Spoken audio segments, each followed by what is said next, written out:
Após revisão, foi identificado que não há um toque no atacante.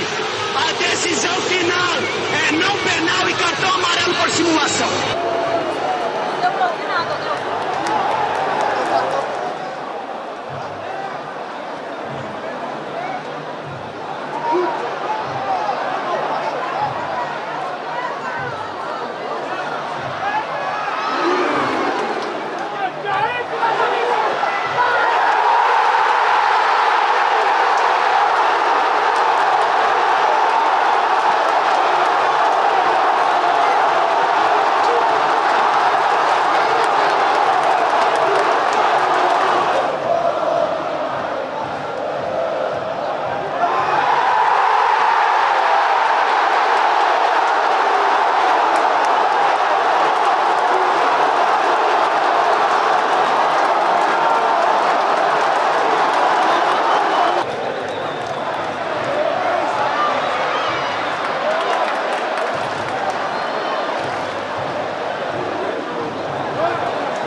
Após revisão, foi identificado que a bola bate acidentalmente no braço do jogador.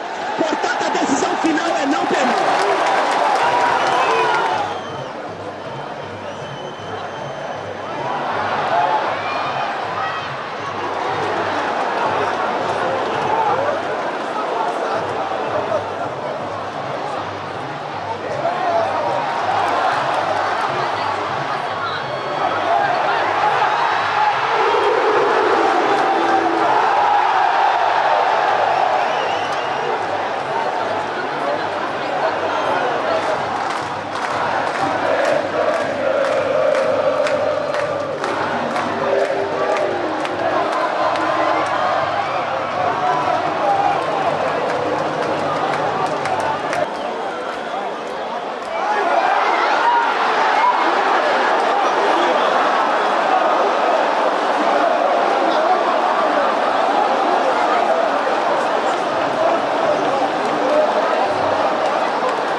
Mas eu não poderia deixar de vir aqui para falar em nome do Grêmio, falar em nome de uma delegação aí de 50 pessoas que deixou suas famílias em casa e trabalhou sério, em nome de 9 milhões de torcedores que presenciaram essa vergonha que aconteceu hoje aqui em São Januário. É mais uma vez uma vergonha, é um dia triste para o futebol brasileiro. Eu estou incrédulo, assim como as 20 mil pessoas que presenciaram esse lance hoje. A maior prova disso é o silêncio que o estádio ficou a hora que o árbitro foi ao VAR. E esse lance de hoje que o seu Flávio protagonizou aqui, ele supera o lance do ano passado do Uri Alberto, ao qual tirou o campeonato do Grêmio. Porque aqueles 2 pontos que o Grêmio deixou na mesa ali, foram os 2 pontos que faltaram para o Grêmio ser campeão. E esse, pelo menos 1 ponto que o Grêmio deixou aqui hoje, eu não sei onde vai levar o Grêmio no final da competição. Falta para uma vaga na Libertadores, para um título novamente. Não pode acontecer. E esse lance é pior por quê? Porque o VAR tenta salvar o árbitro. Por sinal, o VAR tentou salvar a arbitragem do seu Flávio hoje. Porque ele viu um pênalti que não existiu. Toque que não existiu. E o VAR acertadamente chama ele para corrigir. E ele não viu um toque que 20 mil pessoas viram. Então, assim, a gente está cansado. A gente vai protocolar novamente o requerimento em nome do Grêmio. A gente toma as atitudes, mas a gente vai ser mais duro dessa vez. Se precisar, a gente vai estar diariamente agindo para que isso não aconteça mais e que o Grêmio não seja mais prejudicado. A gente fica muito triste, sabe que a nossa torcida está muito triste e a gente não vai mais permitir que esse tipo de coisa aconteça com o Grêmio. É isso que eu queria dizer para o torcedor. Se depender de mim, do Conselho de Administração, do presidente Guerra, de todos que estão à frente do clube, a gente vai lutar para que o Grêmio não passe mais por esse tipo de situação, que para mim é uma grande tristeza para o futebol brasileiro. Muito bem, acompanhamos agora o pronunciamento do Antônio Brum. Vai chegar agora na sala de coletiva Renato Gaúcho. Vamos ouvi-lo. Boa noite, Renato. Renato, hoje a gente viu um meio do campo do Grêmio sem aquela famosa circulação de bola que o Grêmio tem, né? Muito comandado pelo PP. E o PP hoje não veio para o Rio de Janeiro. E o Duqueiroz também tinha entrado na terça-feira, também não conseguiu dar muito essa dinâmica que o PP tem nesse meio campo do Grêmio, essa importância. O PP ainda está sem substituto das mesmas características, não digo de qualidade, sem comparar um jogador ao outro, de característica mesmo. O PP tem algum substituto que possa o suprir da maneira que ele faz? Obrigado. Boa noite a todos. Num grupo é difícil de você ter dois jogadores semelhantes. Um vai ter uma característica, o companheiro da posição vai ter um outro tipo de característica, entendeu? Não que eu quero ser do mal, no meu entender, ele foi bem, da mesma maneira que ele foi bem na última quarta-feira, só que são características diferentes, mas a gente não pode botar a desculpa da derrota no nosso jogo hoje, porque a gente não tinha o PP. Eu já falei com o grupo, tem que ter aquela atenção, tem que estar ligado, focado desde o primeiro minuto. Primeiro tempo a gente entrou um pouco dispersos, e infelizmente nós tomamos 2 gols que não poderiam ser tomados. Tentamos a reação no segundo tempo, mas infelizmente depois a gente não conseguiu o resultado que pelo menos nos interessava, que no mínimo um empate, né? Então fica mais uma vez uma lição, né? Uma lição, é por isso que muitas vezes eu faço rodízio de alguns jogadores do grupo, justamente para a gente ter sangue novo, porque não adianta, é sobrenatural você querer colocar sempre a mesma equipe em campo a cada 3 dias, principalmente se tratando desse tipo de competição, Libertadores, Brasileiro, daqui a pouco vem a Copa do Brasil, é muito difícil. Renato, eu, claro, quero te ouvir sobre a arbitragem, mas eu também preciso te perguntar sobre a questão da estratégia, mais ou menos isso que você respondeu, mas indo um pouco mais a fundo, porque o Grêmio melhorou no segundo tempo, quando você, por exemplo, colocou o Gustavo Nunes, e hoje você deixou ele no banco de reservas, o Soteldo não teve uma boa participação. E olhando para a zaga, o Gustavo Martins hoje talvez tenha entregue muito bem para aquilo que você pensou, colocando ele na vaga do Kahneman. O Gustavo Martins se entrega mais, talvez, vitalidade nesse momento no sistema defensivo? Nós temos jogadores experientes na posição, nós temos jogadores jovens, entendeu? É importante você ter esse tipo de jogadores. O Gustavo Carioca, ele jogou na Bolívia também, então está tendo oportunidades para todo mundo. Eu estou vendo, as oportunidades estão sendo dadas, praticamente. Ele vem tendo as oportunidades, ele jogou bem na Bolívia, como ele jogou bem hoje, mas ali, né, o jogador mais experiente, o jogador mais novo ali atrás. O problema é que a gente não pode dar um mole que a gente deu nos gols, entendeu? Ali não importa a idade. Os gols que nós tomamos, senão não poderiam ser tomados. Cara, o Gustavinho, ele fez um grande campeonato estadual, como o Soteldo, que é da posição, vinha fazendo um grande campeonato estadual. O Soteldo vem voltando da lesão, ele precisa de ritmo de jogo. Tem colocado um, tem colocado outro. Ele precisa buscar o ritmo, como ele tem buscado. No segundo tempo tem entrado o Gustavinho. Eu vou precisar dos dois. Os dois estão na posição, eu vou precisar dos dois. Não importa quem começa, ou durante a partida vai entrar. O importante é que eu confio nos dois. Renato, aqui, até sobre o Gustavinho. Na sua coletiva após derrota para o Huachipato na estreia da Libertadores em casa, você falou que as comemorações do Campeonato Gaúcho, elas foram a mais. No meio da semana acabou vazando uma foto do Gustavo Nunes e também do Natan Fernandes em uma festa. A ausência do Gustavinho no time titular e também do Natan, por consequência, tem relação com as comemorações e também com essa foto deles vazada e as atitudes dos garotos? Não tem, mas eu não vi essa foto. Essa foto é de quando? É da metade da semana. Metade da semana como? Quinta, eu acho. Quinta-feira. Cara, os garotos, quando chegam no profissional, eu aconselho. Eu lapido eles e aconselho. Não é aqui no Grêmio, é no mundo todo. Na quinta-feira, após a partida, lógico, foi após uma derrota, mas a quinta-feira praticamente é o dia que eles têm que fazer as coisas que eles gostam. Eu vou fazer o quê? Eu pergunto, com todo o respeito à tua pergunta, não estou discutindo não. Aí termina o jogo, você quer que eu faça o quê? Que concentre todo mundo após o jogo? Aí é consciência de cada um. Os garotos têm 18 anos.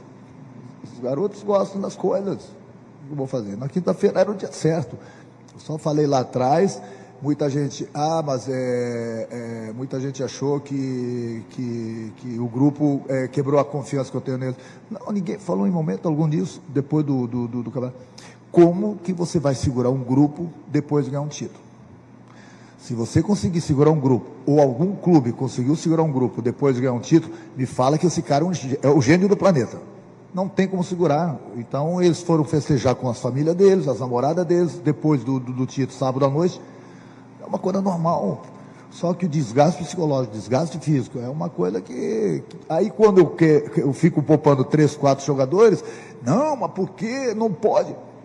Eu nem vou citar os clubes, mas tenho visto entrevistas de outros grandes técnicos que estão poupando jogadores. Justamente que tem mais ou menos, estão falando a mesma coisa que eu. E olha o grupo deles.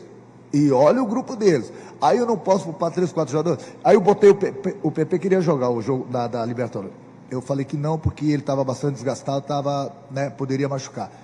Botei ele para jogar o segundo tempo. Sentiu. Então, quando vocês forem criticar o treinador, não poderia ter poupado. Sim, poderia sim. A não ser que eu tenha 45, 50 jogadores, assim, num nível muito alto. Aí tudo bem, porque eles são humanos. A cada 3 dias, uma competição, é uma final. O Campeonato Brasileiro é uma final, cada rodada. É uma final, cada jogo da Libertadores. E daqui a pouco vai ser uma final na Copa do Brasil, que é mata-mata. Como que um treinador vai colocar sempre o mesmo time em campo? Aí é demais.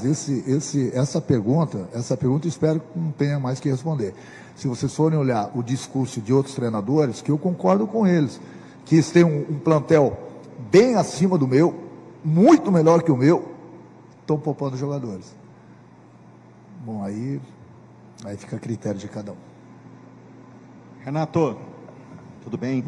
Beleza. Você está há algum tempo no futebol, aí mais de 40 anos de futebol, né? Há uma semana você estava comemorando aí o heptacampeonato gaúcho. E de uma semana para cá, você sofreu 2 derrotas, uma que complicou um pouco a vida da equipe na Libertadores e hoje na estreia do Brasileiro, que está apenas começando. Com esse lastro todo, esse tempo todo de futebol, o que está faltando para virar a chave? Você tá carente de jogador para peça, a gente já percebeu que você está mexendo no time. O que está faltando para você que é experiente, enfim, jogador, treinador, enfim, o que está faltando para o Grêmio voltar aí a retomar os momentos vitoriosos? Eu concordo com tudo que você falou ali, mas é lógico que ninguém gosta de perder. Nós perdemos um jogo em casa da Libertadores, que não poderíamos ter perdido. Perdemos o jogo hoje na estreia do Campeonato Brasileiro. Tem algumas coisas que eu sei o que está acontecendo, mas isso eu converso com o meu presidente, converso com o meu vice-presidente, converso com o meu executivo. Essas coisas a gente tem que conversar dentro de 4 paredes. Ninguém gosta de perder. Mas também não vamos começar a fazer uma tempestade num copo d'água, porque o Grêmio, teve 2 derrotas, uma na Libertadores e na estreia do Campeonato Brasileiro, que todo mundo viu como foi o jogo hoje também. No primeiro tempo já assumi que o nosso time não jogou bem. No segundo tempo nós jogamos, mas, novamente, erro de arbitragem. Então, a gente não está dando a desculpa assim para a arbitragem. A gente sabe que a gente precisa melhorar. Mas tem certas coisas que eu prefiro deixar assim, ficar quieto e conversar com quem eu tenho conversado dentro do clube. Renato, até sobre essa questão de poupar, de desgaste, a gente vê que o futebol hoje ele está muito exigente na parte física e todos os especialistas, a ciência fala isso, que os 3 pilares do atleta de alta performance é o treino, a alimentação e o sono. Como é que tu faz? Porque tu disse que não é babá de jogador, tu sempre fala isso, e está correto. Mas lá dentro do CT tu consegue dar um bom treino, tu consegue cuidar da alimentação. Como é que se trabalha com um jogador de futebol que tem todas essas maravilhas que a vida dá para o jogador de futebol, ele conseguir entender que o descanso é fundamental para ele, principalmente num calendário tão apertado que nem o nosso? Mas aí é o que eu falei, a gente mostra o melhor caminho, a gente aconselha, a gente fala, e é na consciência de cada um. Eu não posso terminar um jogo, 3 dias depois ter o próximo jogo, concentrar todo mundo. O cara tem que ser responsável lá fora. Ele tem que ter responsabilidade. Eu já conversei com o grupo, inclusive hoje, após a partida, exatamente sobre esse tema. Eles precisam se cuidar mais. Ou se cuidam, ou 2 dias antes de cada jogo vai ter concentração. É o que eu posso fazer. Eu não posso botar um segurança atrás de cada jogador. Ou ele é responsável, ou vai ficando para trás. O que eu posso fazer? Mas eu não posso fazer. Concentrar eles eu posso. Então cabe a eles. Agora eles estão avisados, já sabem que precisa pisar no freio. ganharam um campeonato importantíssimo para o clube, o Hepta, entendeu? Foi muito importante, mas o futebol é o seguinte, tem que virar a página, porque no próximo jogo, como já aconteceu da Libertadores, no Brasileiro e daqui por diante, esquecer o time. Esquecer que a gente vai continuar sendo cobrados da mesma forma que nós estamos sendo cobrados no início do ano. Agora, Renato, os reforços vão chegar, claro, esse elenco vai ganhar alguns nomes, principalmente na metade do ano, com a reabertura da janela.